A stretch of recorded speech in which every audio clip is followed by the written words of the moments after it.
gentlemen, may I have your attention, please? The show starts in 10, 9, 8, 7, 6, 5, 4, 3, 2, 1. Go. Bass in your face.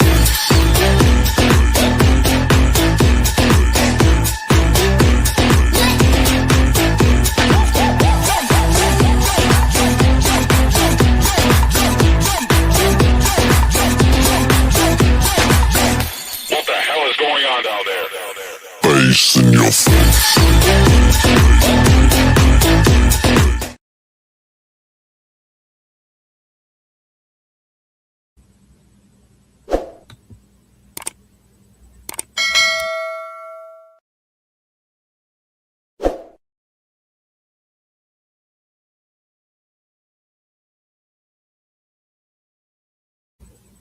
Good evening, everybody. Welcome to another episode of Uncommon Sense with Jose Negron. Now, for the benefit of those of you who are not familiar with the channel or watching this channel for the first time, the reason why it is called Uncommon Sense, because here on this platform, we discuss everyday issues where we try to find logical solutions. But not everyone uses logic. I also have another YouTube channel called Latina Diaspora, where I discuss issues regarding Latinos in the United States. The link to that channel is in the description. I want to let everybody know that I'm currently live on YouTube, Facebook, and Instagram.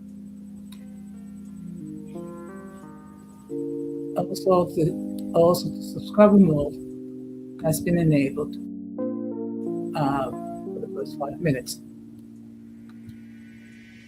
Meaning, if you're not a subscriber, and if you wish to enter a comment in the channel, you will need to subscribe to the channel. As always, I want to give,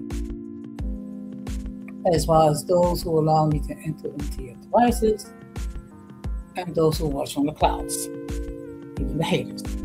So what I'm going to ask you to do, if you have not done so already, I'm going to ask you to please subscribe, like, and set the bell notifications. So you have the opportunity to get live or catch it on the playback.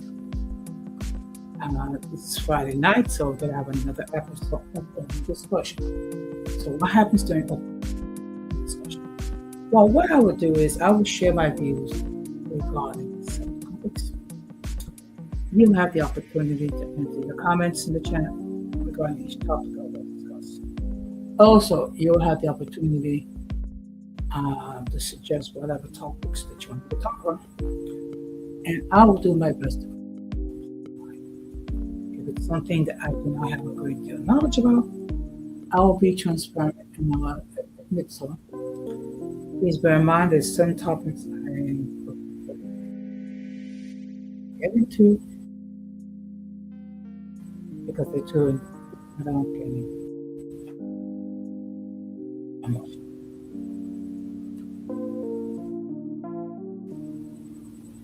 So the link to join the panel,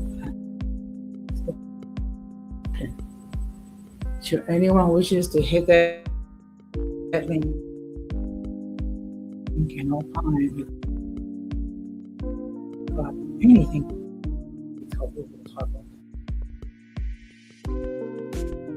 Right? They may do so. Let me make this perfectly. You're not going to try any such activity, then I'll let you on the panel. So let's get started. Now, first, I'm going to talk about how next week's schedule is going to be like. It's going to be somewhat fluid. Due to the fact that I do have some social commitments which I need to keep. So I will be live on Sunday night, Tuesday night, Thursday night, and Saturday night. Now the times and hours were okay. Sunday night and Saturday night, I'll be live at 10 o'clock. My other lives, I will be on 9 o'clock. Okay. So, and of course, please bear in mind that I do lives on both channels. Now, the next thing I want to talk about is mental health topics. Some of you, particularly those of you who've been with me from the beginning, particularly when in my first 2 years, I devoted a great deal of time and energy regarding mental health. Good evening, Gigi. Thank you very much for stopping by. Yeah, I'm live tonight, but it's okay. Okay, and let me just state that my friend Golden Goddess has her own YouTube channel where she shares a lot of interesting topics regarding big space peoples and also gossip and politics and things of that nature. So I'm going to ask that you show some love to her, check out her content, subscribe to her channel. She also have a membership where you will be given the opportunity to watch content that only members can enjoy. So I would suggest that you take a look and subscribe. So getting back to the reason why I decided to discuss mental health topics is because, frankly, not too many persons actually dare to talk about it. Thank you very much, Gigi. And for some people, unfortunately, when it comes to mental health issues, for some people, it's a forbidden topic. For others, people they feel embarrassed. And to be perfectly honest, it's not easy to acknowledge that you do have a mental health issue. It's not easy to acknowledge that you do need some help now and then. However, part of it to receive healing is to acknowledge that you have a problem. Okay. Until you acknowledge that you have a problem, you cannot address it. So the fact that that you're able to get to the point when you can address it, that's half the battle. And of course, I have discussed on many occasions issues regarding depression. I also discussed issues regarding low self-esteem, and I also discussed the issue regarding self-deletion. And on those occasions when I did discuss that topic, and of course, I provide resources for those who are dealing with it, or whether on an individual level, or they know people who are.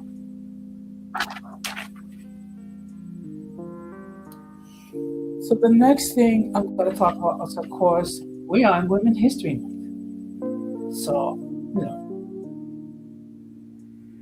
earlier this week on my other channel, I focused on the achievements that Latinos have made in the areas of business, politics, sciences, and things, and theater. Good evening, Georgia. Thank you very much for stopping by. And let me just state that my brother from my mother, Georgia, also has his YouTube channel.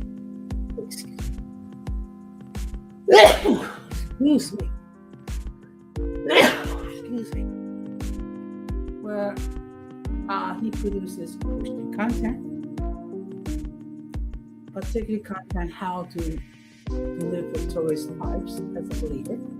So I'm going to ask you, thank you. So I'm going to ask you that you show some love to him, check out his content, subscribe. Particularly if you're looking forward to hosting wholesome, family-oriented Christian material to review and enjoy. And of course, when it comes to dealing with mental health issues, there's certain generations of people that have more of an issue dealing with mental health issues. I know for a fact when it comes to people of my generation, we were taught to believe that if you admitted that you had a mental health issue, it meant that you was insane. Okay. Of course, now many of us have come to realize is that mental health issues can occur at any time through many factors, whether it be because of physical illness, whether it be because of a downturn in fortune, individual fortune, whether it be because maybe a romantic interest no longer is interested in you. So these are different issues where people can develop mental health issues. And of course, one of the things that I taught is that in order to be fully well, you have to be well physically, you have to be well mentally, you have to be well emotionally, and you need to be well spiritually.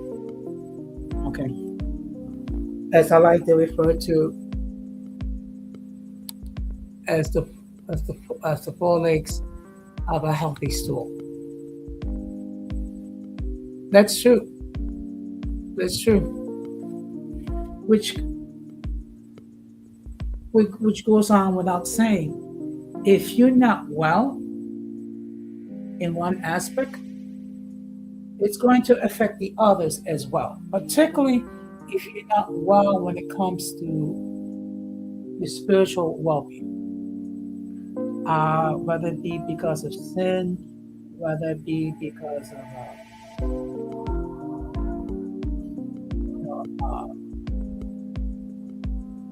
desires of the flesh, and things of that nature. So I will continue to discuss these issues. Of course, as a believer, I will put emphasis in believing God, faithfulness to God, and obedience to God, which is the beginning of wisdom. In fact, the Bible talks about that the fear of the Lord is the beginning of wisdom. And it's more like not out of fear, that you don't know God. It's fear, it's just that it's more out of respect. You respect God, so therefore you want to be obedient towards God.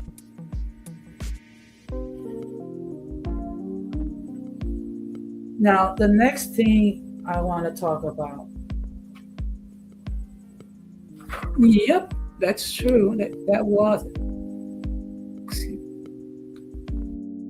Yes. And of course I quoted Proverbs chapter 9, verse 10. Yes. And you see, there's a difference of fear. There's a fear that's a fear that comes from the adversary, which is the devil.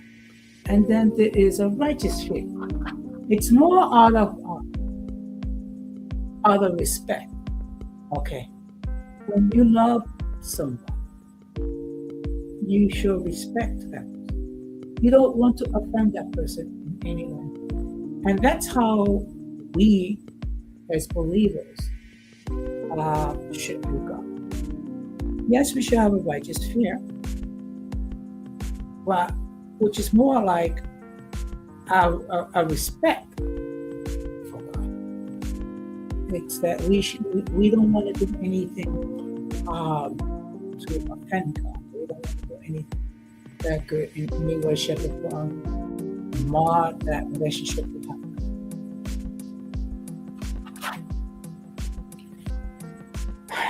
Now, the next thing I want to talk about is, of course, what's going on with Iran. Okay. Of course, we have a non-conflict with that nation. Now, ever since 1979,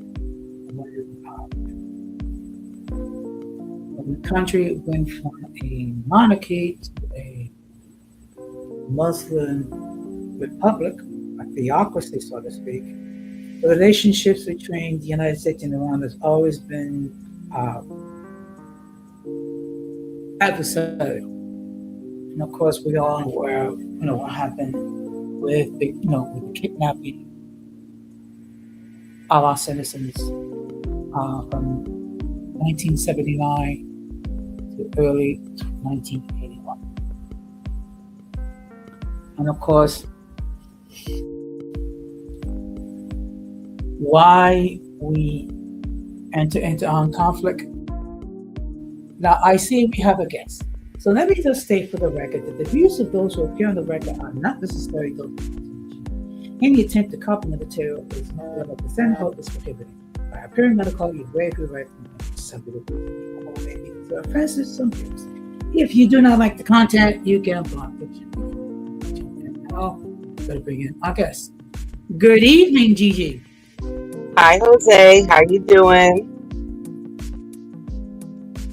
Oh, I'm doing fine. How are you doing tonight? I'm doing good. Yeah, you got that music up here jamming, huh? It's loud.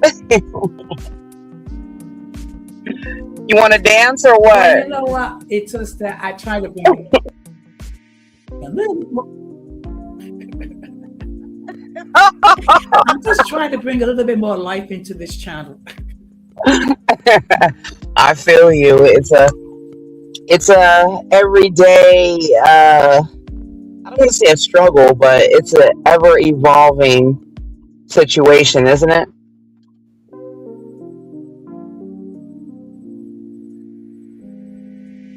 Can you hear me? I don't hear you, Jose. Yeah, I can hear you. Hey, Good Georgia. evening. Howdy. Good evening. Can you Can you guys hear me? I can hear you. Okay, good. Okay, go ahead. Yes, go ahead, please. What's up, Georgia? How you been? Oh, I can't complain at all. I just feel that my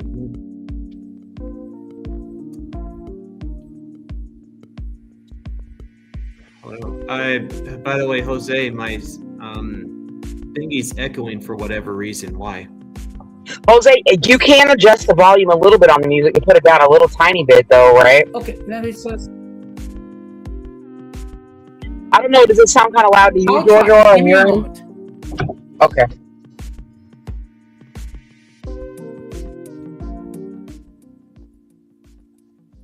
Georgia? All right, here I am. Are you all right? I saw your post, and you're saying it's been like a horrific couple of weeks. You good? Oh, that post. Let's just say it was just a challenging time at work. Yeah.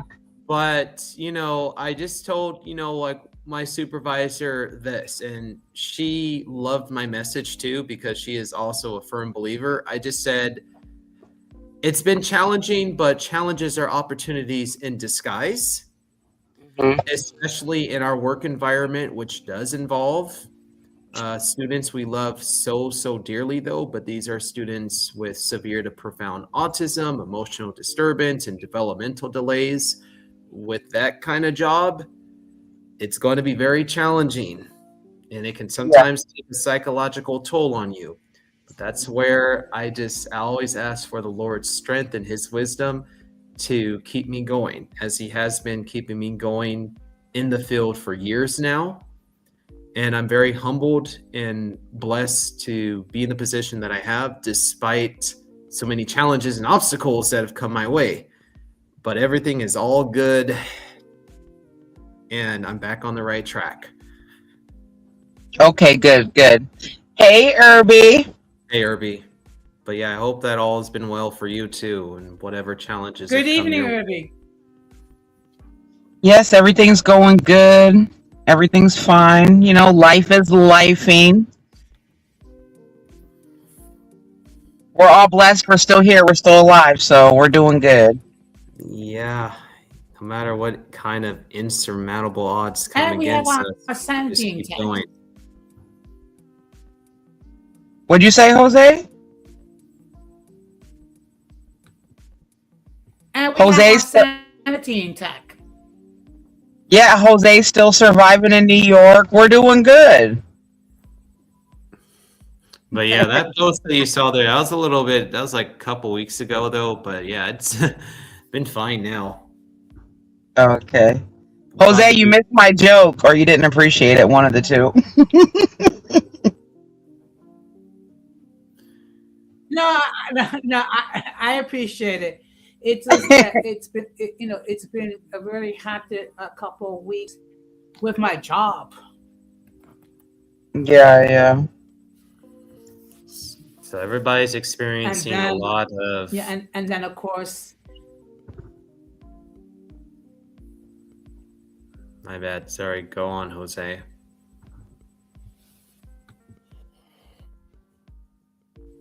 I think it's just Jose's that, lagging. we've been going. I mean, yeah, it's just that I've been going through some crazy things.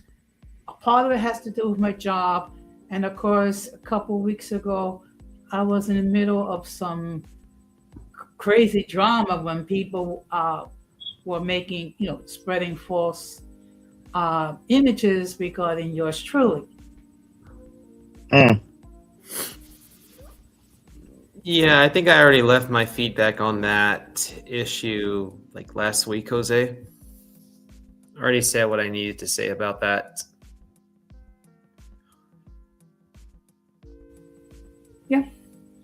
Yeah, all I just asked said was what I needed to say as well. same.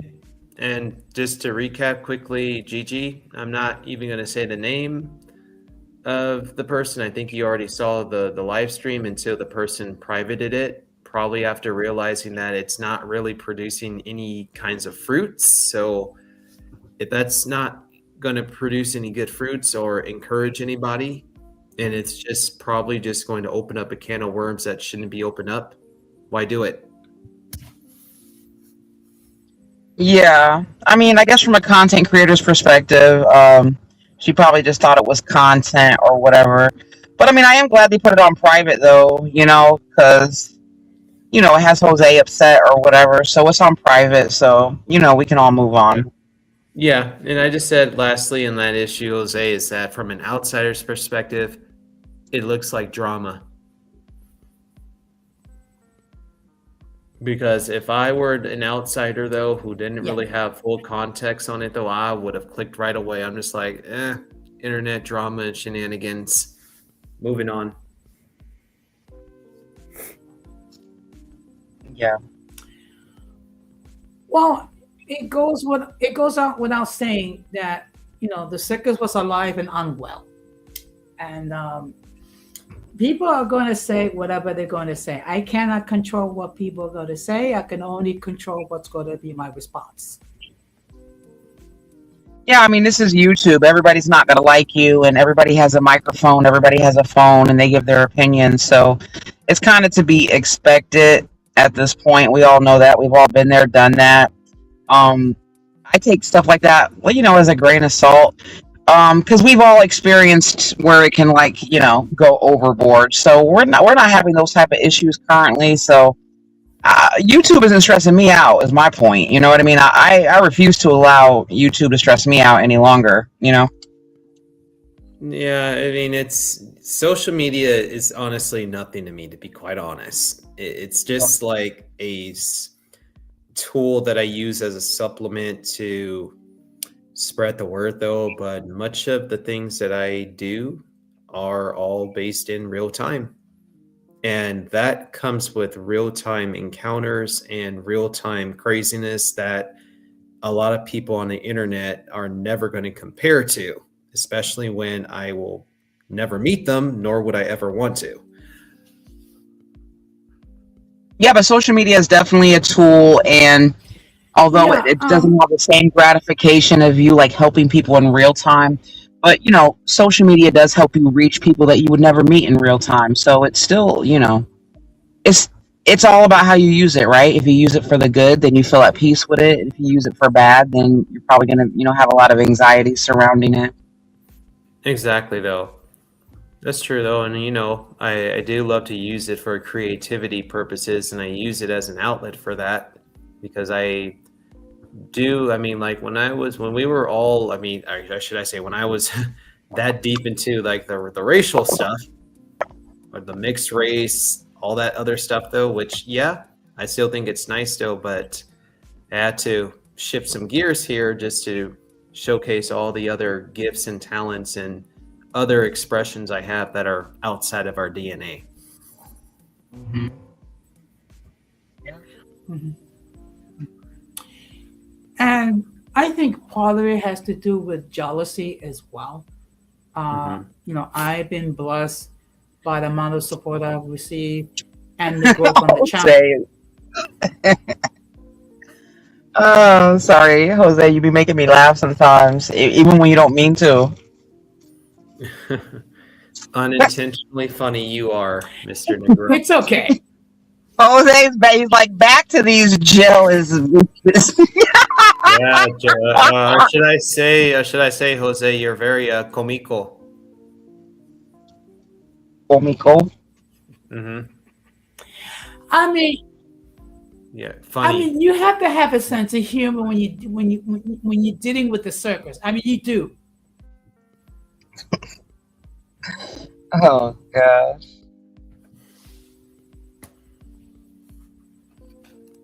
Well, I mean, this is the thing about YouTube, though. Like, Oh. generally, people, if you go hang around spaces, then yeah, you take the risk of somehow getting drawn into a storyline. When you hit the link, you got to know every time you hit the link somewhere that there is a chance that somebody can jump up, drag you, or attack you from the audience, or come in and allegedly spill your tea, or whatever it is. Like, that risk is always there every time you hit anybody's link. So. Yeah, I'm fine with that.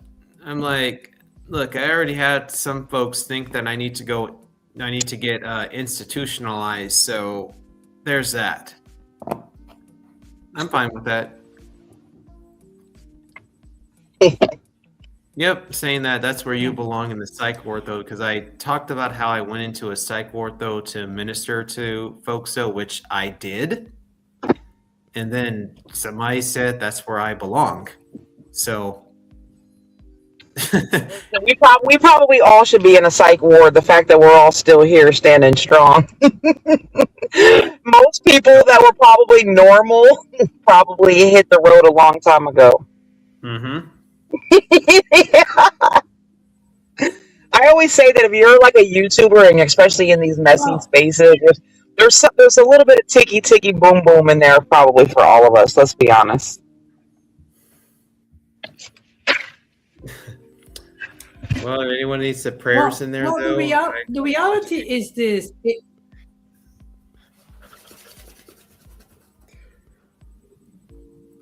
You know why I say that? Because when I tell people in real life about like things that happen online, they're like, "Well, what the hell are you doing there? Like, get away from there." That's like a normal reaction. Like, what are you doing? Mm-hmm. Mhm. Well, look, the reality is this: in in the sector that I belong, I'm the only one left that's I guess I don't know. Maybe I need to be put away. I don't know, but I'm still here. Well, Well, Dom's still there making content. mhm. Well, Jose, I'll tell you this though, but I am leading another domestic Go mission ahead, trip. Jojo. No, all I said is that I'll actually put this out to you that next Friday I am leading another domestic mission trip to Montana. And so, since I need to be institutionalized, I am going to give you and Gigi at least a week to come pick me up and drive me down to the psych ward so I can get checked in. Who said you needed to be in a psych ward? Well, you don't have to Mm, say the name out loud. I never heard anybody talking about It, you lately. it's somebody no one on YouTube even knows, though, but it happened on Facebook. Oh, okay. Yes. But yep, it's going to happen. So it's just a matter of whether you have thick skin to stay in it, though. But yeah, Lord's going to bring you to it. He'll get you through it. So yeah, I'm giving you 2 weeks, not 2 weeks, but a week to come pick me up and hell, even get me 5150 too. But if you two don't, then I'm still going to travel and spread delusions there if you guys don't stop me now. Yeah, but there you go, Jose. Just humoring around, right? Yeah. I was just acknowledging someone that's watching on Instagram. So good evening. Thank you very much for the show. I keep forgetting that you be streaming this to several different platforms. You still stream this to Rumble too? I have not been on Rumble. Oh, just Facebook and Instagram? I do need to looking. Yeah, and Facebook. Okay. Yeah. It gets to be a challenge because I have to remind myself, to acknowledge those who are watching in other platforms, and sometimes I get so focused that I don't always be mindful of that. But I'm just being the best version of myself. That's all. Yeah. So what were we talking about? You was about ready to get into the meat and the potatoes. You was about to talk about Iran. Let's get into it. Let's talk about it. Mm-hmm. Yeah. So, what's your thoughts about what's going on with Iran? I mean, I never thought that we would actually get into war with Iran. I can't exactly say whether it's a war or not, though, because it's a complicated situation there. Because remember, though, there will always be rumors of war, though. But I will say right now in the preliminary stages that we're in, I support what happened because finally Iranians could at least get a semblance of freedom, though. Even if they don't have it now, though, they can really start to work towards it, though. And at least right now, it'll be a little easier. And it's happening so much to where you even see a lot of Iranians, even both over there and over here, who are celebrating. So I'll look at the perspective of an actual Iranian as opposed to ours. So, Jose, what do you think about a lot of people on the left that have been online virtue signaling and free Palestine and the Israel and United States is the worst people ever. But they didn't want to help Iran when the people came out and cried out for help and got slaughtered. They have no mercy for them. Isn't that interesting? That's where I think the Trump derangement syndrome comes in, where people actually hate him more than they care about other people. Have you noticed that as well? Just one, because I know you're not like far, far, far left. You know what I mean? You're just normal. Sounds like selective outrage, Gigi. You know what? I find it interesting that, yeah, I agree. I mean, I find it interesting that the same people that talk about, oh, we need to protect the Palestinians and what have you, and Israel is so evil and we're so evil, but yet, I find that they're very quiet when it comes to what's going on with Iran and the plight of them. So it's interesting, to put it mildly. I have seen like protests around the world where, like the left is over there, protesting the military strike, whatever you want to call it, war, whatever's going on. And then they'll have the Iranians people right on the opposite side of the street, and they're literally arguing with the Iran. They're literally telling the Iranian people what they want and what they need, and they're like, and then the Iranian people are telling them like, you don't even know what you're talking about. Like the people, not only probably in the UK, but in the West in general, we're so very blessed. We're blessed. We're highly favored. We are very ignorant to the struggles that people actually face in the world outside of the West. All boils down to just people who have selective outrage. So yes, you do have. You know what, Gigi?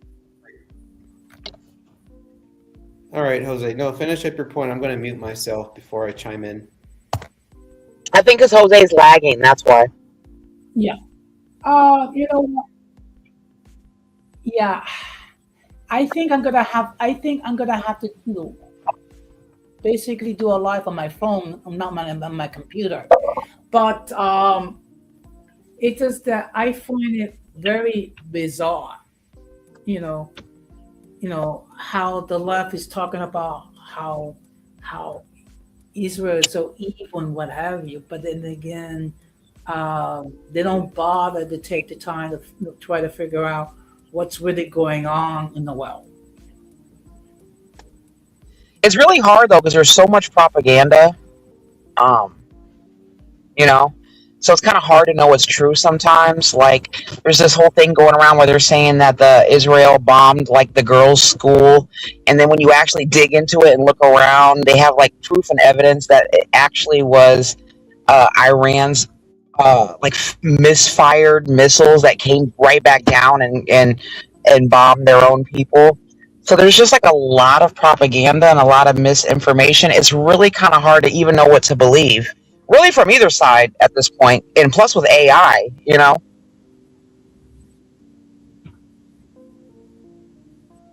Oh yeah, yeah, that's Yeah. true. I mean, people don't nowadays. People don't bother to do the actual research to find out what's really going on. They're just basing their information based on what someone allegedly said or did not say or whatever. So it is what it is. Yeah, it's pretty complex and nuanced issue though, but like I said earlier though, it boils down to people having a thing for selective outrage rather than looking at the full scope of it though and drawing from the right conclusions. Because they can say that Israel does this and that and America Mhm. does this and that though while trying to preach about equal rights though and social justice for women too and freedom though, but they did not do that to the women of Iran at all. So where if you don't even wear a burqa or a hijab, then you are severely punished. The West, a lot of those radical feminist types were very quiet on the issue going on in Iran when it came to how women are treated there. Very Oh, I've subtle. seen videos of them doubling down with no shame just because they'd rather double down than kind of admit that they're wrong about something. And they'll be like, and the people will ask them like, would you go to Iran? Would you go to Iran? Would you go to Gaza? Would you go to Pakistan? And they're like, yeah, is it better than America? They're like, yeah, yeah, it's better than America. I'll go. I'm just like, these people are retarded. Like, and the gays too. The gays say, the gays over there, and it's like you wouldn't last a day in these countries. It would be off with your head immediately. Yeah, I've noticed that too, though. Like, you do have those in the alphabet community that will say "Free Palestine, Free Palestine." Yeah. Shame on Israel. Well, I hate to break the news to you, gay boy, but Israel would actually protect you and want to make sure that what would happen to you in Gaza wouldn't happen to you if you were just walking around Tel Aviv or Jerusalem, to be quite honest. So try me. Got to be honest about that. I know that's harsh to say, but that's the reality of it, though. No, it is. There's even videos of them like interviewing people from these other countries, and they're like, well, what do you think about these people supporting you? And they're like, well, yeah, thanks, but no thanks. Like we don't mess with you. Over there, they would prefer interracial relationships with black people, though, than they ever would accept gays, to be quite honest, though.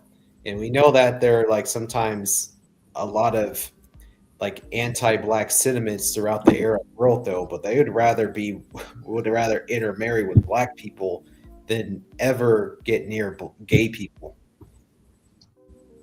See how Yeah, crazy I've that actually is? learned that it's not even just about anti-blackness.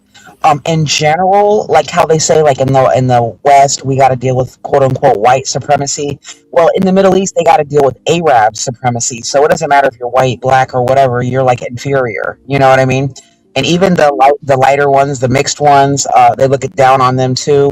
So it's kind of like Saudi Arabia is kind of like the premium, like the real Arabs are kind of like the top dogs. You know what I mean? Mhm. hmm But it's just interesting because I think that they're probably like the only place in the world that like doesn't really give a crap about like white people or what they think. Like, you know what I mean? Like they have their own hierarchy. You know what I mean? Yeah. hmm Own hierarchy, their own ideology, and then plus Yeah. it's also the East and not the West, which comes with radical uh, points of views that vary tremendously from ours. So yeah.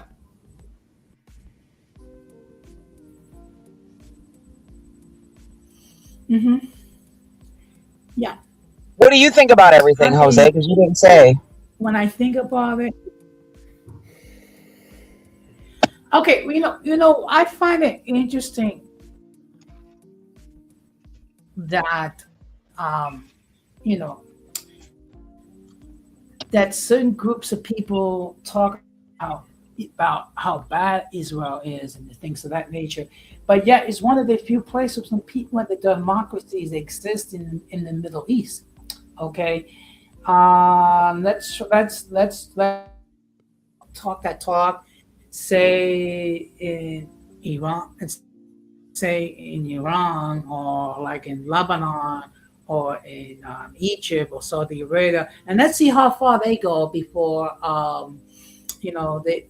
they get deleted, so to speak.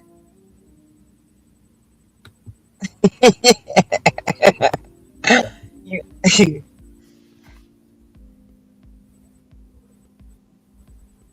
I just think that maybe a lot of people are kind of ignorant. They just maybe watch I'm one or sorry. two news specials, but they don't really. I don't know. Like they don't really do a lot of research. Like I do watch the news on both sides, but I follow YouTubers that live in these places and see what their points of views are. And I realized that they're saying that it's like apartheid and all this stuff in Israel. Like Israel is actually the place where you can be like all different types of nationalities and live there, and you could be gay or whatever and live there. It's the democracy in the Middle East, but they have somehow switched the narrative, like as if you know it's not. And because I guess there's some racist Jews, but there's literally like a segment of any population that's like racist. You know what I mean? You can't judge Yeah. a whole. At the end of the day, you look at their rules, their laws, their customs, and that speaks enough, louder than like anything else, than some like racist Jew that spits on somebody or something because he thinks he's superior. There's those types in No, every group. Is my point. I'm not really also worried about some of the Jews that may be like that because like I've said before, you even have anti-black people that can be even worse. So why should I even care? And in fact, at times it can actually be worse to even do that to your own in the first place. But there's obviously a lot of internal conflicts even within Jewish communities either, though. So I'm not going to just worry about any of that stuff, though, and just look at the full picture on a complex, nuanced issue like this. But one cannot compare the actual apartheid government of South Africa to Israel at all, though. Israel, you actually have like plenty of Arabs, Palestinian Arabs, who are actually in positions of power in Israel, though. You actually have a lot of like Ethiopian Jews who call Israel home. You actually have some who even serve honorably in the IDF.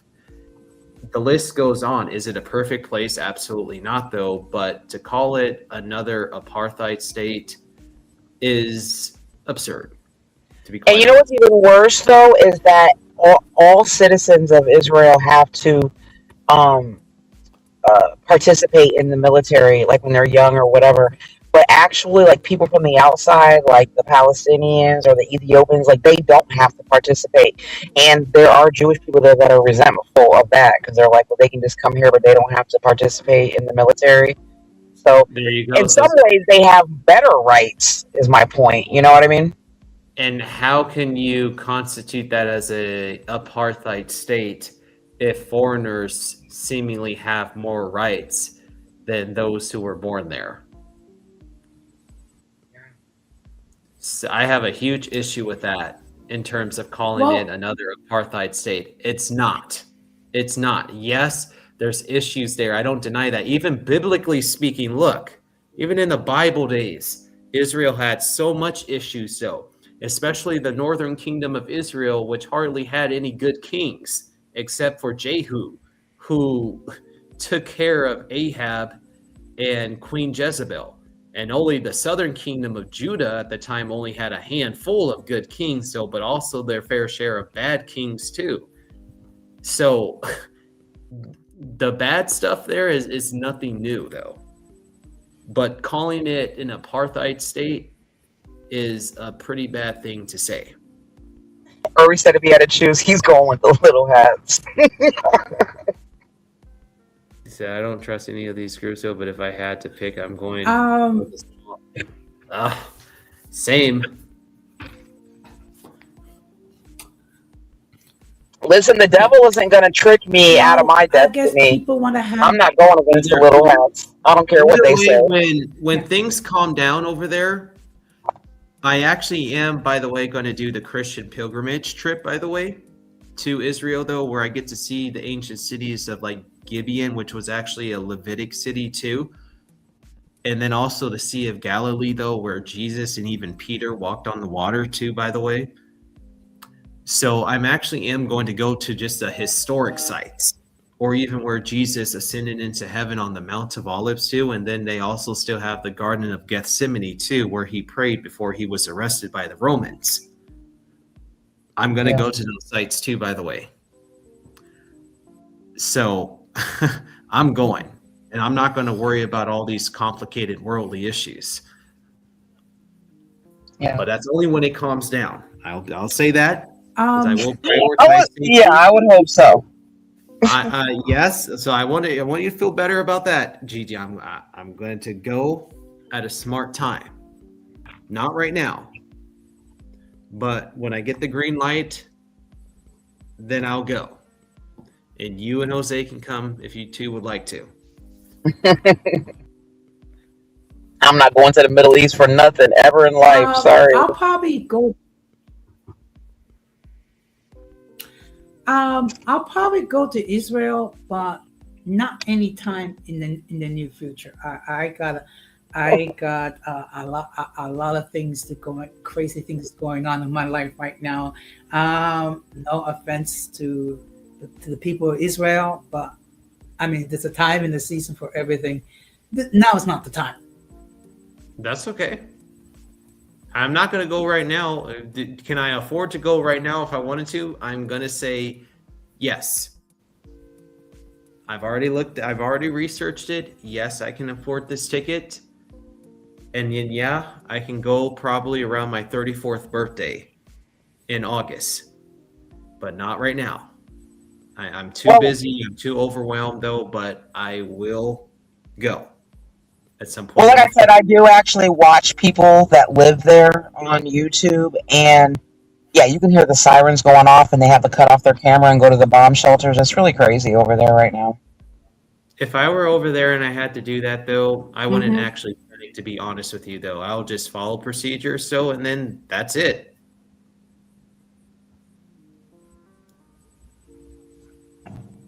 Yeah. With my job, Gigi, I always have to be under pressure. Looking forward. So if that were the case, I'm just going to be like, yeah, hearing all the bomb sirens go off, yeah, it sucks, but oh well, what can I do? Pray and just, if this is my time to go, though, then, let Lord truly forgive me, though. If there's anything in my heart, though, that you want to bring to the light, though, so I should repent for it, please do it now, and here it goes. That's what would be my attitude if I were in that situation. Well, let me ask you a question, Jose, since it's the topic or whatever. Do you actually feel like it is a legitimate reason for us to do this? I would say that I feel like they're doing it to get it done. Number one, to cut off China and Russia from the oil. That's not clear, right? I would say number two, Donald Trump wants to get her done before he gets out of there, because who knows what the next president can do. Probably open up the borders again, let them flood the borders, probably give them billions of more dollars like Obama did. The problem is that I don't think that they don't take it serious that these people really want to kill us. Like, they really want to build a bomb and blow us up. Like, you know what I mean? I don't think people really take that serious. Some people. You have what you call sleeper cells. I think some people, they don't understand.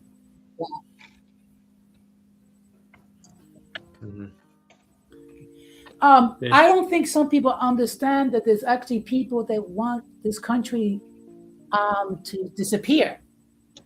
Okay. And, we have to be vigilant. Okay. But, people have their own, deluded reality, so to speak.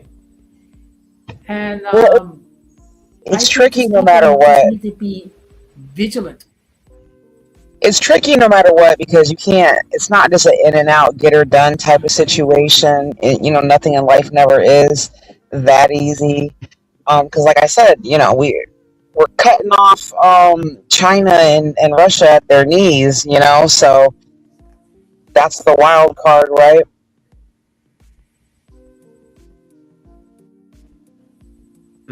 Yeah. Oh, and Kim Jong-un, whatever his name is, the guy over there in North Korea, he told them that he would send them whatever they need. If they need any help, he'll send them bombs. He told us that. He's another wild card that we kind of ignore over there in his little side of the world, but he's another maniac. I would say no. I would never have any intention to go to North Korea. Nope. Don't ask. I think North Korea is the one of the few places that I would never go visit. I mean, considering the situation over there with the people, if you want to talk about delusion, I mean, talking about how they have to basically fake everything's going okay, because if they actually It, I mean, the whole thing will go down like a house of cards. So North Korea, I don't think I'll ever visit that country.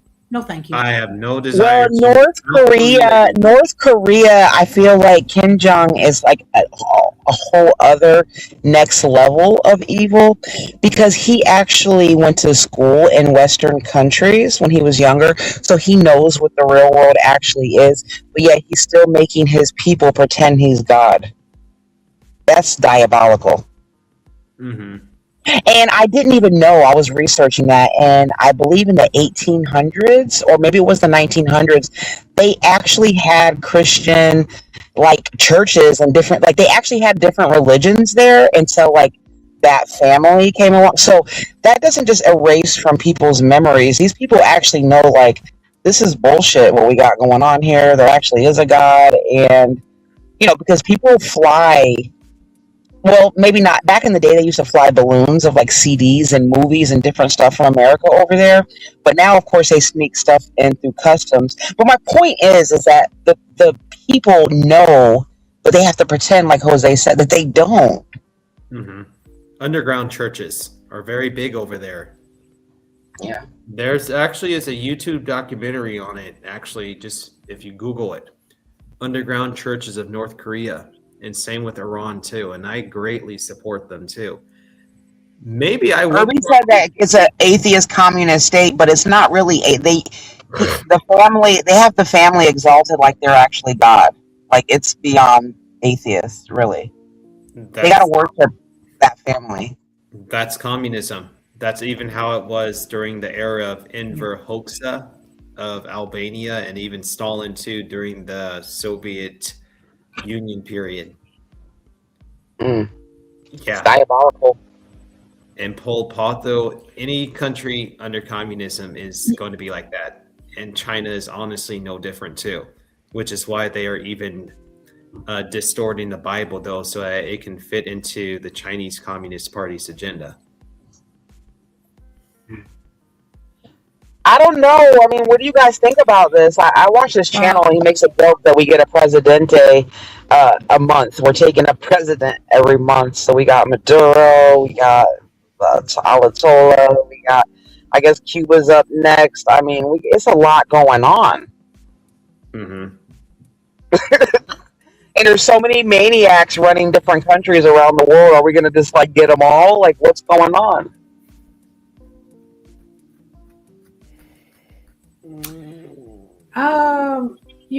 The fact, but dealing with North Korea, I mean, the fact of the matter is, for a country that's supposedly atheist, I mean, the fact of the matter is that the leader is like God, and we must worship the leader, and when we see the leader, we got to cry because he's with us. Yeah, it's so wild. Spare me. I've seen videos of people that have snuck in there and videotaped, and those people are creepy. They're creepy. Yep. Like what, Jose? Silly question, but me too, Irby, because we're too close to Cuba. We're only 90 miles. Like we're too close. Yep. Like Jose, if you became president of North Korea, what would you do?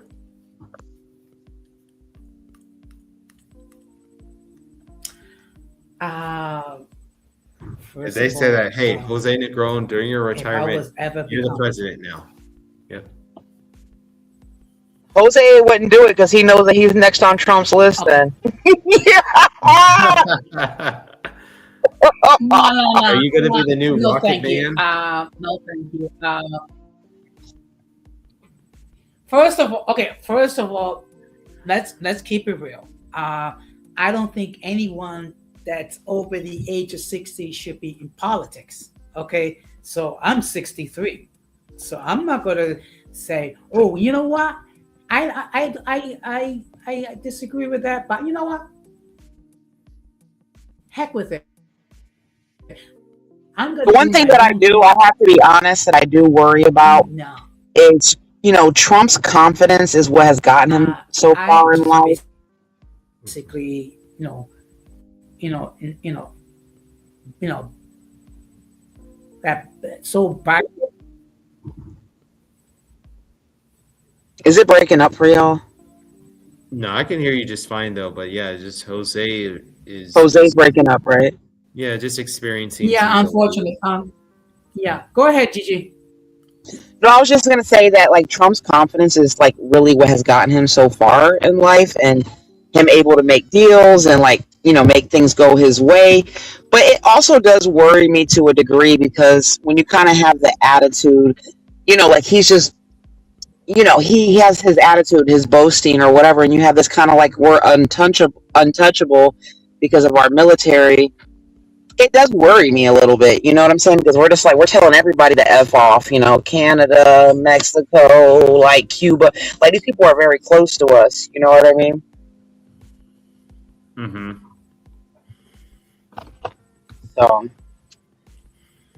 when you think about like Israel, they had January 7th where these people like stormed the border and they massacred, right? Like couldn't something like that happen like in Texas or in California, at the border? Stuff like that I think about. With all those cartels though that are down there though, and let alone there's just recent assassination of El Mencho, one of the high-ranking leaders of one of the cartels down there. I think he was the leader. Yeah, I saw He that. was. Yeah, he was. That has already ignited something though, and I believe that either those that are like below ranks than him or like his subordinates, they are probably going to want revenge because the first thing they're going to do is blame us. And you're talking about a multi-billion-dollar industry down there too. Yeah. Well, they already took out some revenge, so that's definitely an issue. I will say though, at least dealing with them, the cartel and these type of people, they have like it's about money, power, and greed. It's a little bit easier to navigate that than it is to navigate a suicidal cult ideology. Mm-hmm.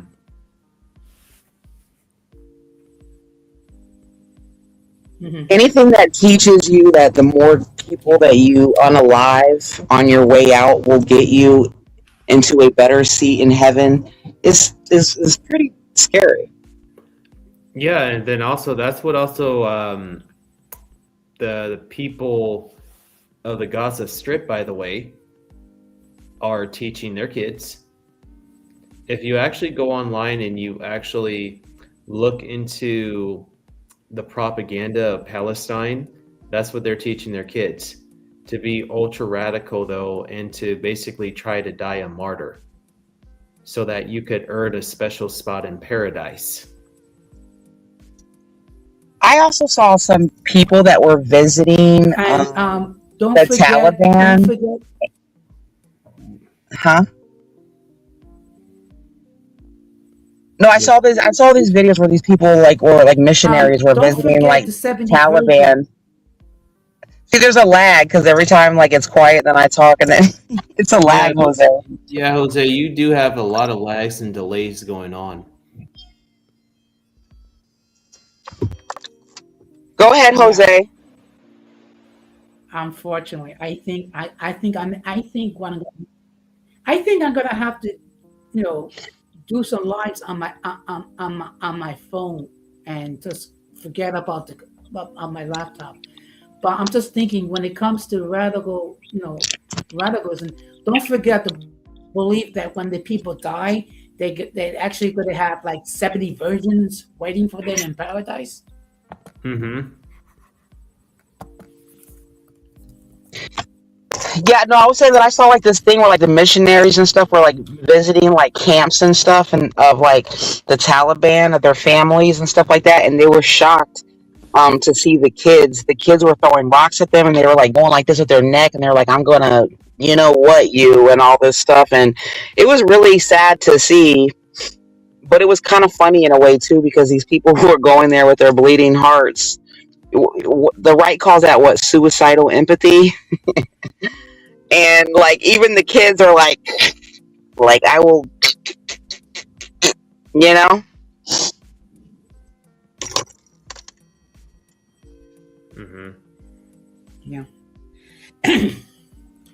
So let me ask you a question. Um, Imagine someone telling you that if you follow some philosophy and die, you could have 70 virgins waiting for you in paradise. Well, I'll tell you something also wild. People actually crying and virtue signaling online that they're sad that the Alatola or whatever his name is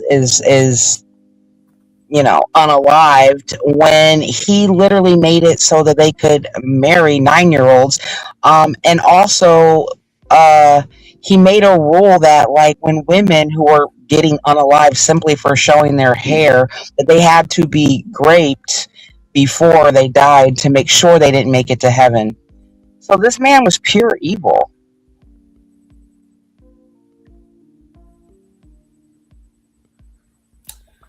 No, that's true Yeah. though. He was pretty much I somebody generally who represented their religion too. And me and Jose have already talked about Aisha, and we do not need to talk about her again because we get it.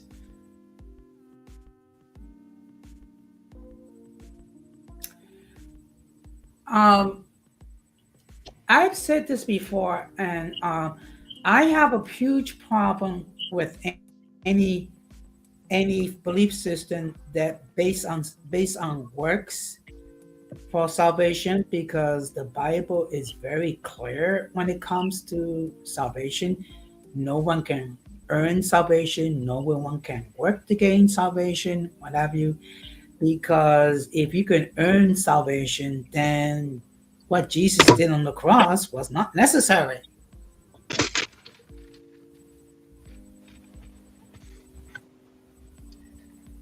Yeah, basically all this was meant to be. It is what it is. It was prophesized, and eventually we'll all, reach a state of peace. And then out of nowhere, Russia and China and Iran will come and snake us all in the back. And like it's all prophesized. Yeah. I mean, I'm sorry, but the whole idea of having more than one spouse, it's never going to look well for me. I mean, could you imagine me having three or four wives?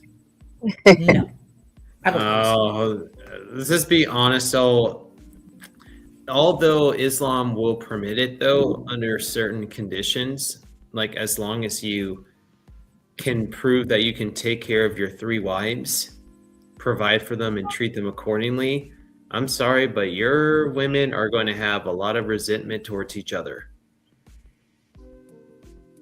Jealousy is going to arise. So one's feeling insecure. One's going to feel like one is getting more attention than the other.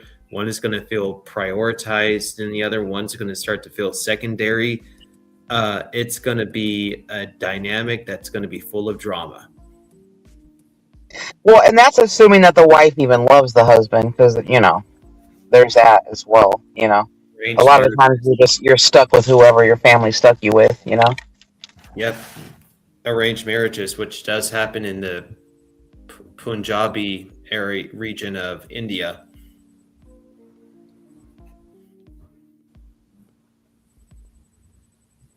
Yeah. I mean, and people love to talk about Solomon. But look, he had like what 700 wives and 300 concubines. I mean, I'm sorry, but I mean that's too much chaos. And I the mean, thing is, think people about like to talk think about about. okay, tonight I'm gonna sleep with this wife and I'm gonna sleep with this wife and no, thank you. People don't realize is that those kings from the Old Testament, though, who had polygamous marriages, though, nothing good resulted in King Solomon having that amount of wives and concubines at all. Nothing good came from that at all, though, and consequences arose as a result of what he did. It was never honored, though, and it actually led him and Israel astray during that time. Mhm. Makes sense. Polygamy was grieving the Holy Spirit, though. So nothing good came from those kings who were Yeah. polygamous.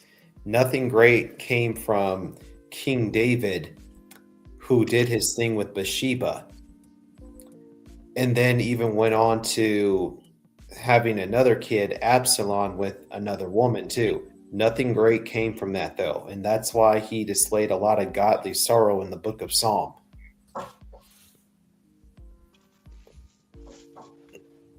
So there you go. Hmm. Yeah, I'm pretty sure most men know that having Now, one woman, I'm your sure hands are this could, full, let alone several, you know?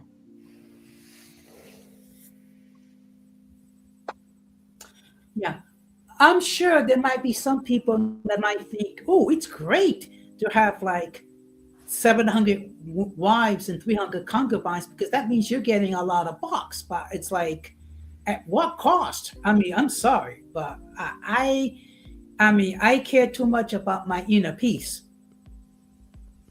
I can't do that, Jose, though. That's way too much. Uh-uh. Even if I were a Muslim man, though, who was operating under a specific condition of taking care of 3 wives and ensuring that they are all loved, I can't do it. Look, come on. The reality is that tensions are going to arise. You're going to have to deal with the ups and downs of relationships. And much like you once said before a few years ago, Gigi, not everything is going to be peaches and cream. So imagine that with 3 women I have to deal with.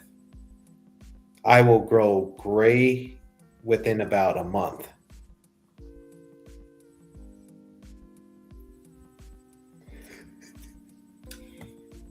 And could you imagine if I had like I mean, 4 wives, and could you imagine how Clara would look at the situation? Because we all know Dominican women, they don't play.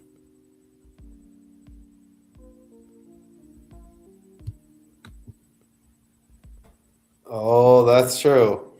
And imagine you, Jose, you had 2 girlfriends at the same time. How are you going to feel? And the next thing you know, that your girl is, starting to feel secondary and very resentful.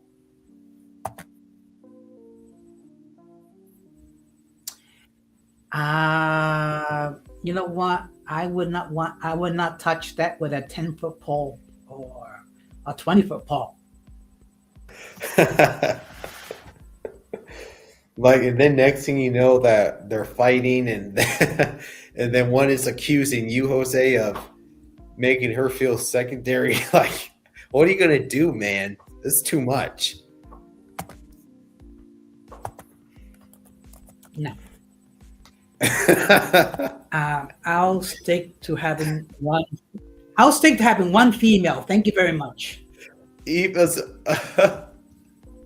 and the next thing you know, they're always fighting. They're calling you in the middle of the night. They're saying, Jose, Jose, and they're screaming at you, Jose. I could just see you just blocking both of the numbers for tonight, Jose, or turning off your phone. Wouldn't you?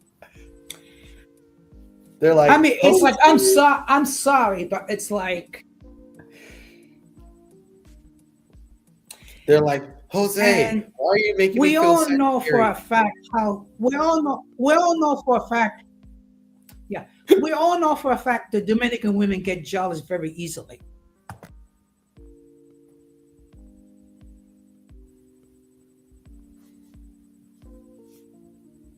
Agreed. Yeah. No, I I mean they got to be would not. perfect angels, right? I Isn't that why they're all getting their passports because they're so easygoing, fit, friendly, and submissive?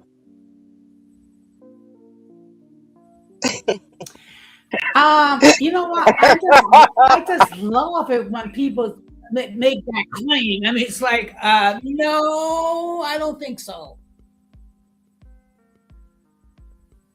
I'll tell you one thing. Us women, we have our ways about us. And I mean, you can only see it to the capacity that it's allowed. Let's be honest, even these women that are like subjugated and they're just like oppressed and stuff like that. Like, do you think that they would act that way if they were actually free and could act how they wanted to act and be how they wanted to be and dress how they wanted to?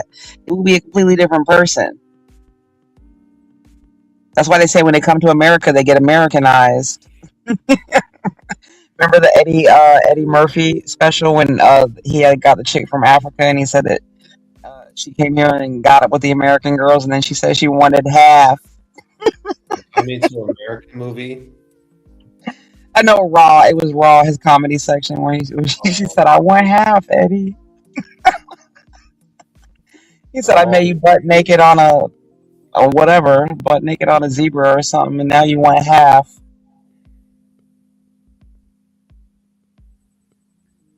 I guess y'all didn't see that. That was really good. That's old school. No, I didn't. I never No, saw that. I saw it way Okay. back in the 80s, what have you. Yeah. It's an old Yeah, classic. let me tell you something. I mean, let me tell you something. When Clara decides to live in the United States, I know I'm gonna have to like. She's Let gonna me say, put "I it this want way. half, Jose. I want half." No, she's gonna be no. It's gonna be Yo quiero la mitad. I want half.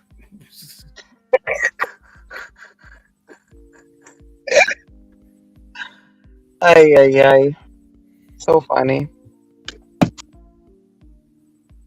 So Herbie, What did Irby say? Hold on. Yeah. imagine Iran girls having hot girl summer. Yeah. What does that mean, Hose? You never heard of hot girl summer, like that saying? Basically a hot girl summer where you're outside. Hmm. It just means girls out, being single, doing Basically, their when thing. you Oh, okay. A hot girl summer, yeah. yeah, and and sowing their wild oats. Yeah. Ah, okay. I mean,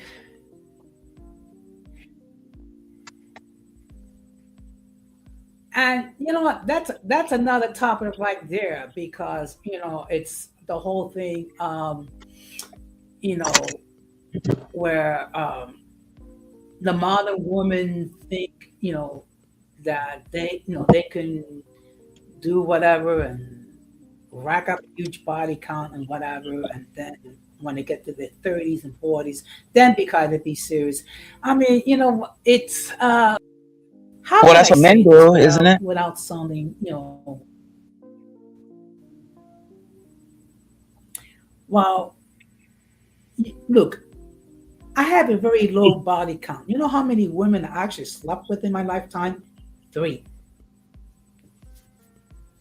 Yeah, but that's not normal. I mean, not normal. That's not typical. I mean, Sure. for like, yeah. I know I'm very unique. Especially here, where But there's just not even just here, just in general. It's just so easy for people to get laid. You know what I mean? Like, values have went down. Back in the old days, men actually had to like compete and work hard to get a woman. You know what I mean? Because like not every girl was giving it up. Only select few of them were actually giving it up like that. You know what I mean? Mhm.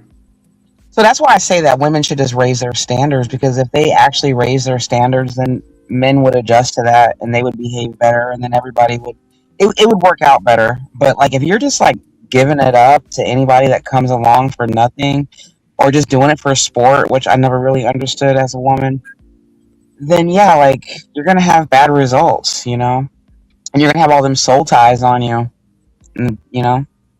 That too.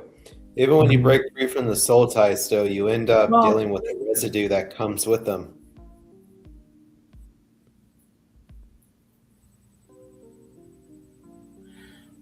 Well, remember, guys, a couple years ago, I met this lady in her 40s that when I started speaking to her on the telephone, she started talking about, oh, when you come over, we're going to do this, we're going to do this, we're going to make love, we're going to have all stimulation and anal stimulation. And it's like, excuse me. I mean, I know I'm a little weird, but I don't, try to get access to the box right away.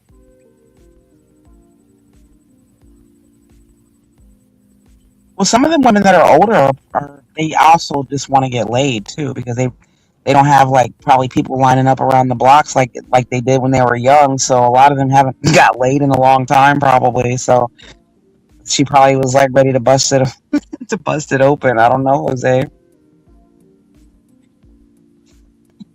Well, and then on top of that, she's talking about she had mental health issues. So it's like, do I really want to go down that rabbit hole?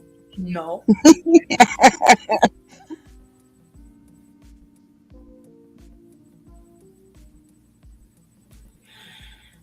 I mean, believe it or not, I actually had at one time three women that wanted to sleep with me, and it's like, no thanks. Yep, no thanks. I only want marriage with a woman I can be equally yoked with, and that's about it, though. I think So people are. Giorgio, are you meeting ladies on your? I mean, you're traveling. You must be meeting a lot of people. Yeah, but I believe that, the whole kingdom spouse will come to me in his perfect timing, though. But it is a desire of my heart, and I would love that, though. But it's not really going to be something that, like I'm going to bank on, though. Like if it happens, it happens, though. But I would love to see what his plans are for me, though. But I would love that, absolutely. Yeah. Well, you And then still gotta hunt. You still gotta try. You gotta still make the moves. Not wait for it yeah, just to show up to you on a platter. You gotta hunt for your food. You know. that's true. I mean, I'm out there though, so if that door Mhm. opens up for me just also as a result of doing what you said, hunting for food, then absolutely. And then I am going to say this, so whoever she may be, though, she will be involved with my purpose, though, because you really want to marry somebody who can match your anointing. So, Yeah, this is your like passion, and you want to continue to do this and travel and stuff like that. Then yeah, you're gonna have to meet a woman that's on your wavelength. You know what I mean? That's yep, probably already in missionary or whatever you call it. You know what I'm saying? In those type of yep, situations. like you said, missionary, somebody who Hmm. just pretty much matches your passion and matches your anointing, too. Hmm. So, yeah, absolutely. I would love that. But we will see. And once it happens, you will find out. Well, unfortunately, it got to the point when I had to block this person because she was giving me like fatal attraction vibes. It's just like, no, I don't want to go there. I've already seen the movie Fatal Attraction. I don't want to have to go through a life, not personal life situation of a fatal attraction. So it's like, let me block this person before I ever get anywhere near to that point. I mean, I even think Jose. I think Jose should also have his options open, whether you have a girlfriend or not. Like she is in a whole nother country. Like you should be. You're not married, is my point. You should be trying to see what's up with the older ladies that's around your way as well, because you just never know. Um, Well, it's funny because, like I said before, I actually have a work wife at work. Hmm. Um, and that was an interesting story how I actually got a work wife because basically uh she pursued me. So it's like it wasn't like I was looking for a work life. I mean, I didn't even know the concept actually existed. I mean, it just so happens that We have a close friendship, whatever. And so when she starts talking about, oh, you're my work husband, it's like, okay. Uh, so I had to look up what it meant, a work husband. I mean, just basically someone that you have a close relationship, a close platonic relationship at work. That's all it is. What happens if you drink? Well, that's not necessarily just what it is. A lot of people cheat with their work wives or work husbands. They just only mess around at work and not outside of work. So if she said that to you, I mean, it could be, Yeah. yeah, in a cute way, or it could be like, hey, I like you. How old is she? She's in her 50s. So it Okay. wouldn't be like, it She's wouldn't age be, appropriate. Yeah. way out there. I mean, it's a, yeah, it would be age appropriate. We don't work in the same program. It's like basically having a relationship with a supervisor.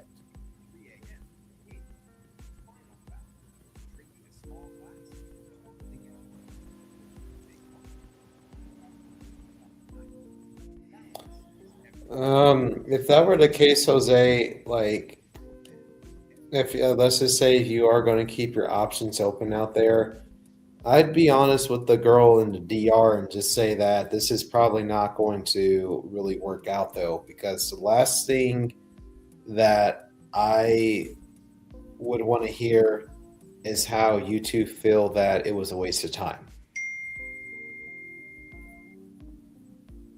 I don't know. I just think maybe everything doesn't need to be said. I don't know. I mean, I guess I'm just a realist. And she's like in her 40s and she lives in a whole other country. You don't think that her options are probably open realistically? I don't know because the last thing I want to do is try to, I don't know, start a rumor or something though that she's doing stuff over there when I don't really know that though. But I think it'll be pretty much worth a conversation between Jose and her, and just trying to be realistic and where do they see themselves, or whether they see a vision for themselves or not. But if Like, that Jose, do you actually see yourself like with you guys living together and being together for real? Or is it just like, are you comfortable with how you guys have things set up, now? Yeah, that's what I'm wondering, Jose. Like, is it fine between you two? Do you Um, two communicate like I'm that? okay. I don't want to Well, start any we rumors though do. about such and such is going on. Okay, now I'm gonna I'm not say this. starting any rumors. I'm just giving my opinion on like how things typically work when you date somebody out of the country. Like, I Mhm. don't know. A lot of people when they date people out of the country, they kind of assume that there's other they and they're like, well, once we actually get together, then the game changes. I've seen that a lot. You know what I mean? Mhm. I get that. I don't I know, mean, Jose. So I'm not. that's between you and her though. I mean, But look. I'm curious. Okay, well, look. I realize there's always the possibility that you know she might have her options available as well. Okay. Um, but whenever she does come over to the United States, she's going to meet my siblings. And of course, my siblings going to ask whatever questions they're going to ask. And I'm sure that whenever I go over there to visit her, her mom is going to ask whatever questions about me that she's going to ask. So she's going to vet me and things like that. Believe it or not, there are actually I know some other females that would like to have me as a work husband, which is like, I'm not too sure how to look at that. I think Hmm. the husband still in the term work husband though, it's still going to be off putting to her though. And if you're saying Yeah, that Dominican women can yeah, be I think that's good. forceful, I then mean, I don't. I mean, Your work husband or your work wife is a person that you flirt with while you're at work. Period. Whether you cheat or you don't cheat, that's well, what it is. A work wife or a the work husband. It's a person that you're attracted to or they're attracted to you, but you guys work together. That's what a work wife or husband is. That's why I said, does she like you or something by saying that to you or what?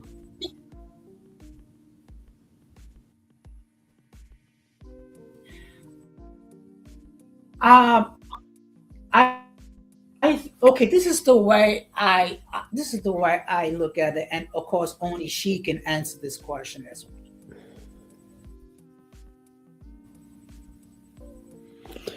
Yeah, because if your girl in Now, the DR, I think if your she girl. feels more, Oh, sorry. go ahead, go ahead. No, I was just thinking that it's just your girl in the DR is just going to most likely be turned off by the terms like work wife or work husband, though, if you're saying that those kinds of women can have a tendency to become quite jealous. So, just in her perspective, it's probably not going to be something that she'll be able to stomach, Jose. So, I'm just being realistic, though. So, I think that, yeah, Gigi had a fair point to say. And all I'm just going to step in and say is that do you two share the same vision of committing to one another, though? Or somebody moving? Is she going to move in with you, though? Are you guys going to marry, consummate that marriage? What's going to happen? Is that a vision? If that Well, that's what Um, vision I'm is so curious with about. your Like, girl, are you just is it just the company that you like, the conversation, or do you actually really want to be with this woman? actually, we do talk about me and Claire talk about our life together, and she does understand that we do have our life together. That will mean that she will have to move to the United States. and are you willing to help her get to you and hopefully establish permanent residence? It's a Yes. process. Okay. All right. Okay. Now we're talking. So it looks like you two do share the same vision then, because it all boils down to the vision, Hmm. vision Yeah. of actually building something together and not just using each other as a time filler. No. No. Okay. I mean, no, that's Therefore, you not the case. have to. So therefore, I guess Jose, you don't have to keep your options open at all then, because you pretty much have left the dating market, I guess. Yeah. I mean, look. Let me Okay. tell you something. When it comes to okay, my work spouse, it's purely platonic. I don't see myself anything romantically involved with her in any way, shape, or form. Now, Okay. how she looks at it, only she can answer that question.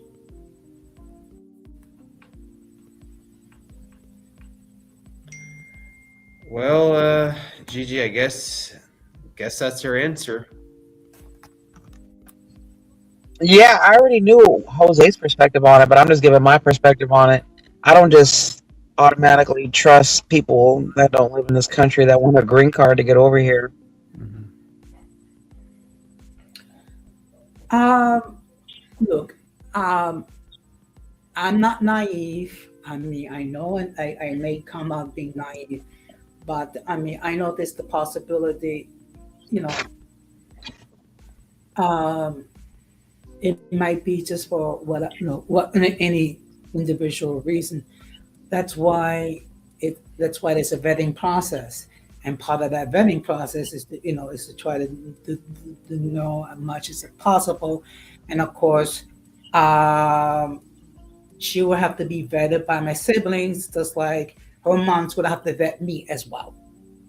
So how does that work now with the whole like with the Trump situation and him being kind of rough on immigration or whatever? Like, what does that timeline look like? What have you guys?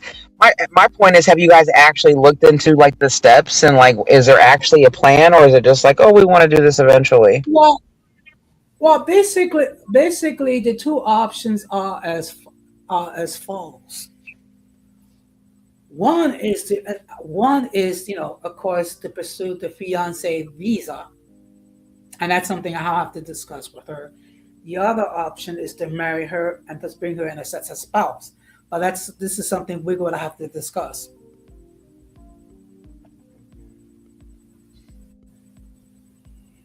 Hmm.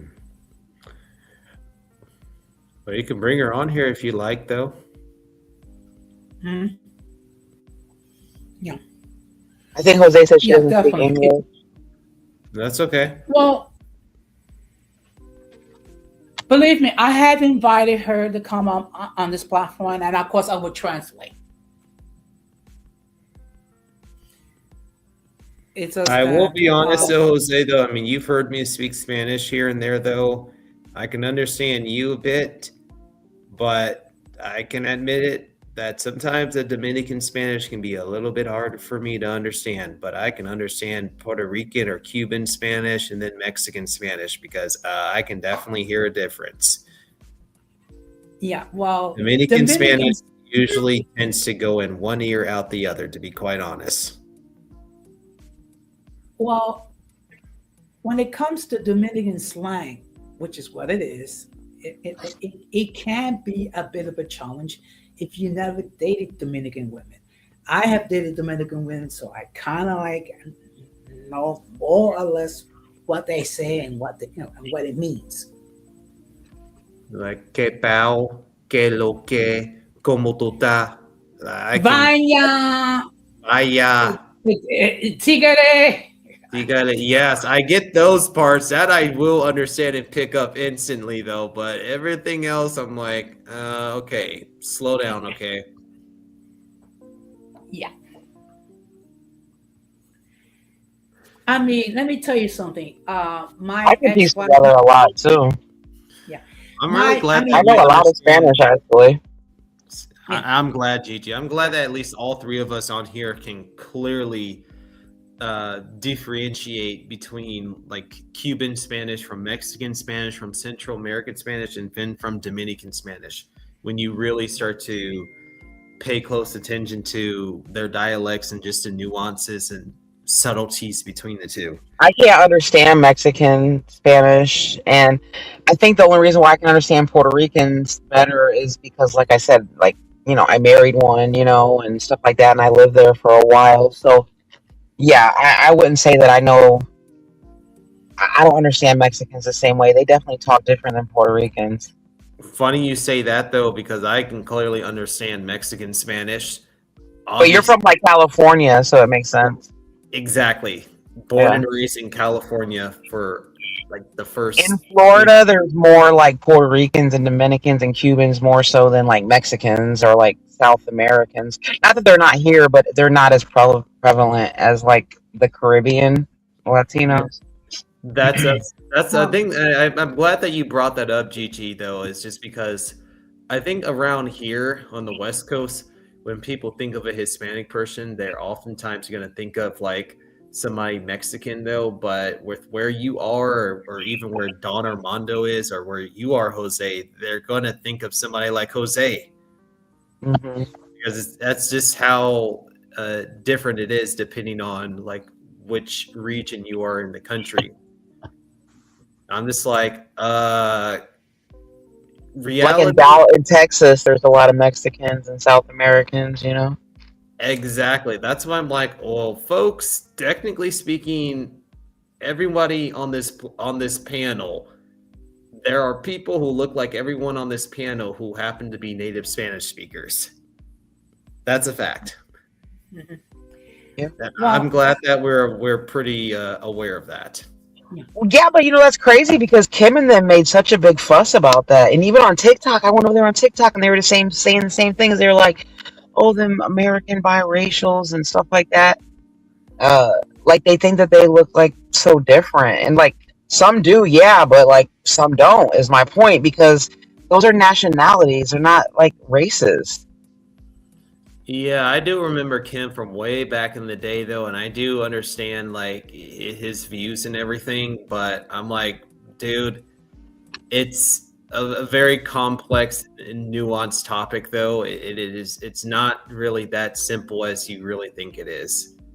Because for one, it's not really a race, to be quite honest. So Oh, what do you think about this, Jose, as far as the Kim thing, just since whatever I brought him up?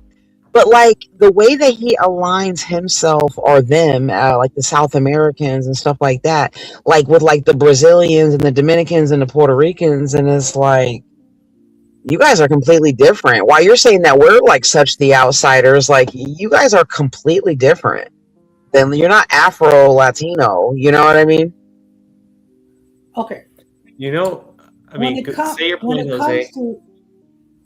When it comes to Kim, it's like, I'm sorry, I cannot take him serious out most of the time, because first of all, him and his anti-American tirade, whatever, when he's living in the United States and living as an American citizen, I mean, I cannot take him seriously.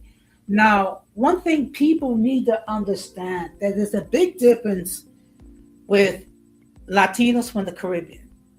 And there's a big difference when Latinos from Central America, and then you have Latinos from South America. So even though what's common is the language, and what's common is the Catholic influence, but the fact of the matter is there are differences. Look, I remember the first time that someone actually heard the word "practicar." The first thing that came to my mind, okay, so we're going to have a rehearsal. But basically Mexicans and those from Central America, they used the word "practicar" to mean to come have a conversation. And that's something I have to learn, is like, because I've dealt with people from El Salvador, and when they talk about "practicar," it's like, we're having a rehearsal or we're having a conversation. I mean, that's just what it is. So I'm sorry, I cannot take him seriously in any stretch of imagination, because he's too busy focusing on the passport bros and what have you, and mixed people and all that sort of thing. I'm sorry, I Which is cannot take. funny because he's like trying to like say like, you know, of course we are different. Don't get me wrong, but like saying like we're like so far off the map, and it's like, bro, you're like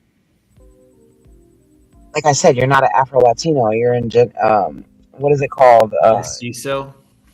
Yeah.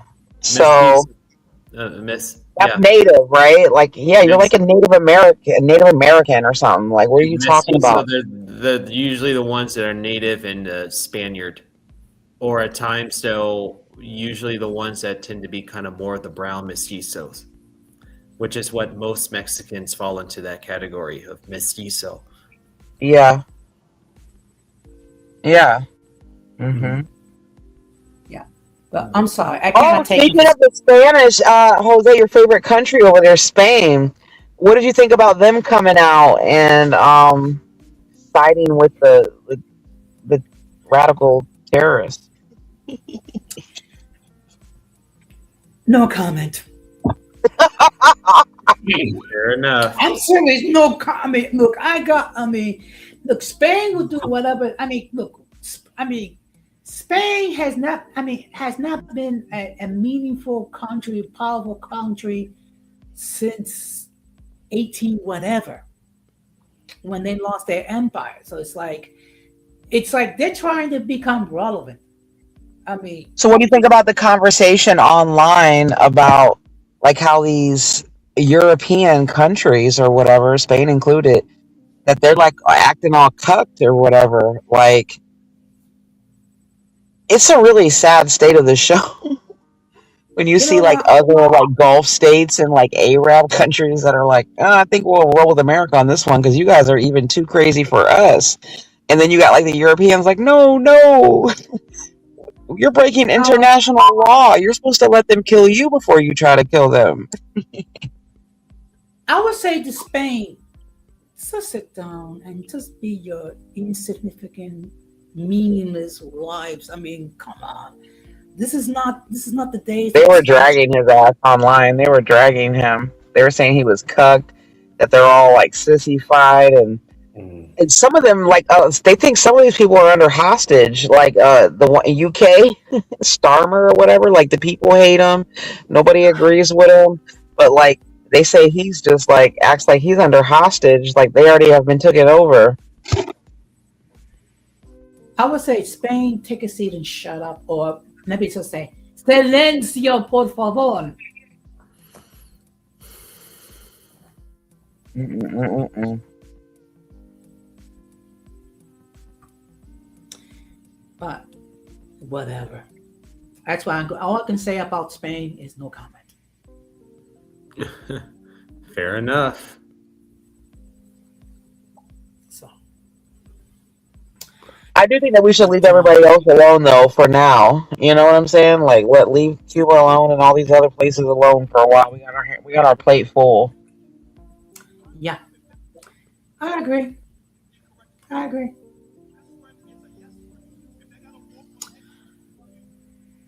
Now, is there anything else we want to talk about before we start to wrap this up? Because I usually try to keep this under 2 hours.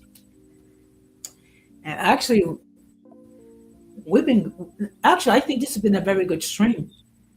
I think so too. Also, Discussion. my allergies have been driving me crazy the whole time, but yes, it's been a good discussion.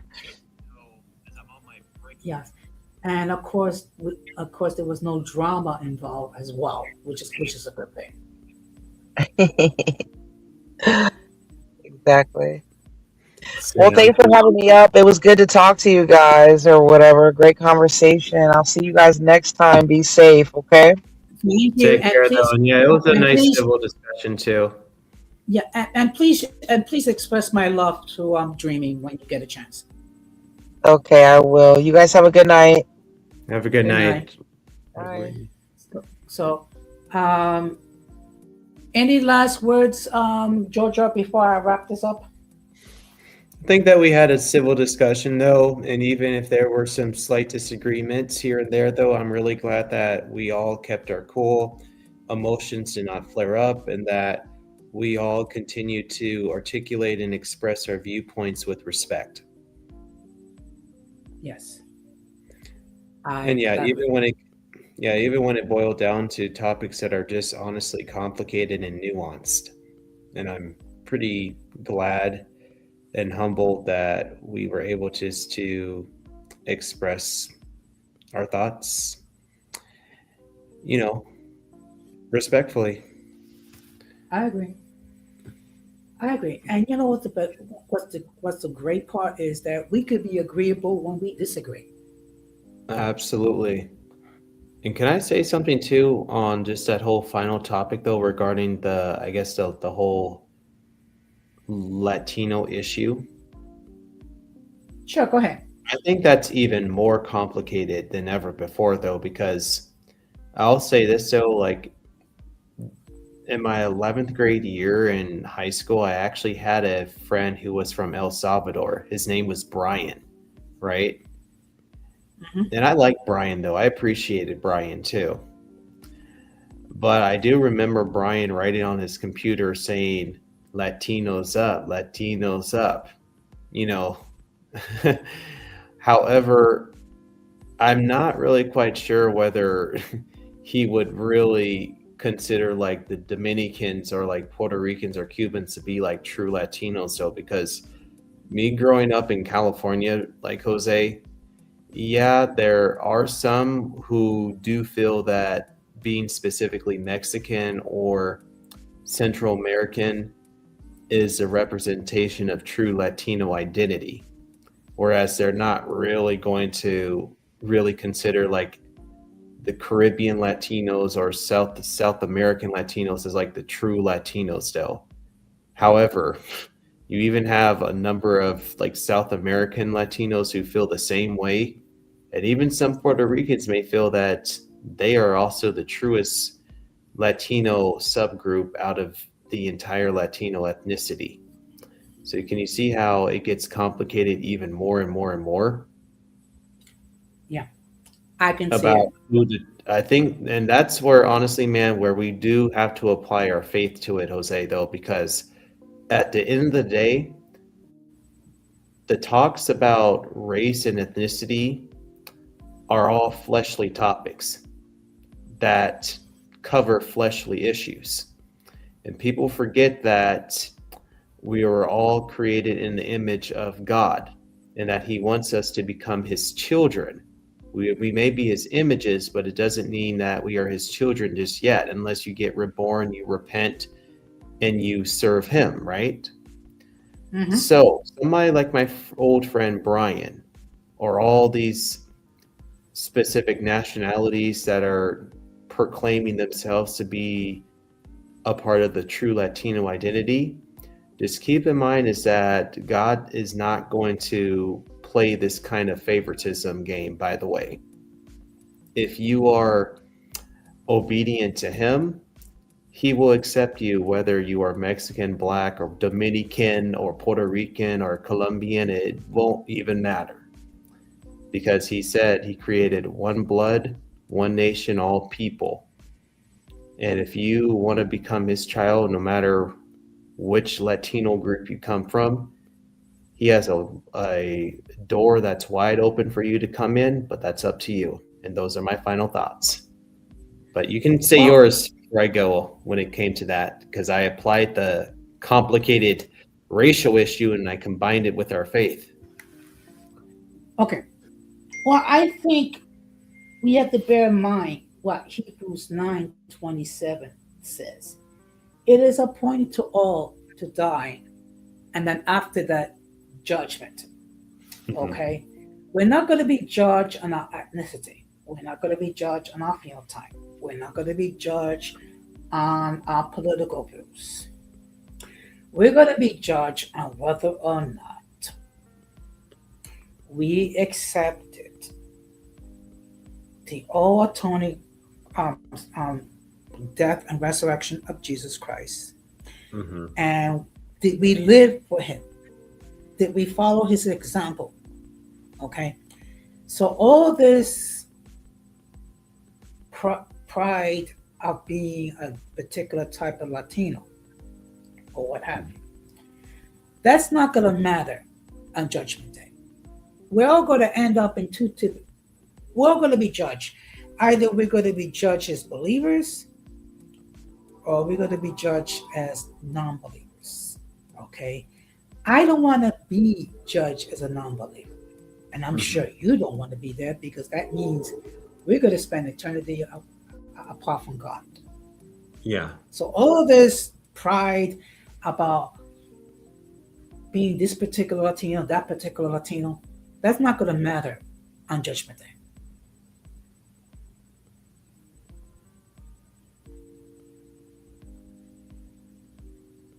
That's right. And I'm really glad that you pretty much mirrored my point right there too. Mm-hmm. I'm glad. Yeah. So, and can I say one last thing though, when it comes to that racial issue? Mm-hmm. Now, I'm not going to say this guy's name though, but he does also live out here in Vegas. And he is specifically a part of the Lakota tribe. And you know that the Lakotas, a pretty common thing up there in the states like Wyoming and South Dakota and Montana, right? Yes. He happens to be from Montana. I'm not going to say his name, but he's a great guy. I am going to say that though, but he is from the Lakota tribe. And yeah, then when that topic came up here, I did tell him though that, oh yeah, by the way, like, you know, like my people are specifically the Louisiana Creoles though, and we also have that Choctaw blood in us though. And you want to know what he said?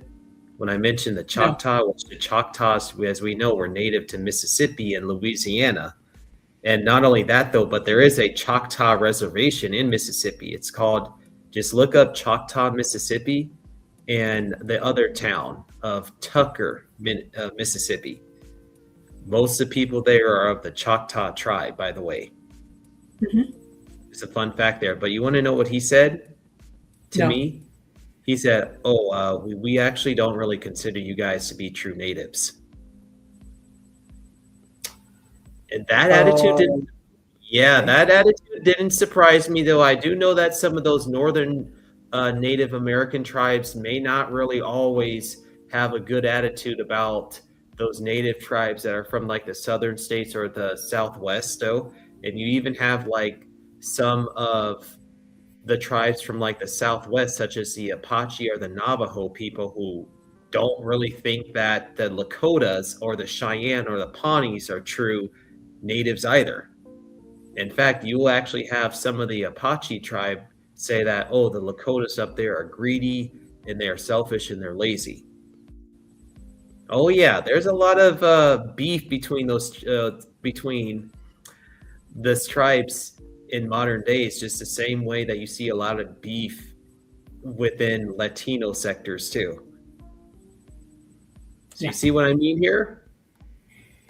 Yeah, All these I see it. internal conflicts going on, and how he was, honestly, to be quite honest, I was not mad by what he said though, because I knew about that, and I always knew that those tribes don't really always get along either though, the same way that all these Latino nationalities don't either though. And I'm not surprised that he told me that, we don't really consider you guys to be true natives. You, the Choctaw or the Cherokee or the Chickasaw, nah, you guys aren't really the true natives. See what I mean? And he was honest. And I already knew that a lot of them up there feel that way. Okay. Well, So you see what I mean? no comment. No comment. Yep. Because you already know, Jose. Yeah. But in any case, Yeah. I'm just gonna express my final thoughts, which is I think we had a very excellent stream. We were able to discuss several topics with a level of maturity and mutual respect. And while at times we may not always agree, as long as we agree, but when we disagree, that's the main thing. Because mature people can discuss topics where there may be disagreements, but but it's understood that each one's point of view is valid. So with that being said, the next time I'm going to be live is Sunday night at 10 o'clock. I'll have another topic to discuss, and of course, as this goes what I was saying, please check out JoJo's channel, and thank you very much for stopping by. Thank you, and God bless, and have a great night. God bless, and have a good night to you. So, of course, I'm going to close the same way that I always close. We must do everything possible to avoid the presence of the mentally and intellectually challenged, because if we fail to do so, we will be infected by the stupidity and less insanity. And of course, whenever we say and do, we should do for the glory of God. And of course, play back in, do your thing, leave whatever comments, just keep it respectable. And with that being said, I wish all of you a very pleasant good night. Take care, stay blessed, and peace.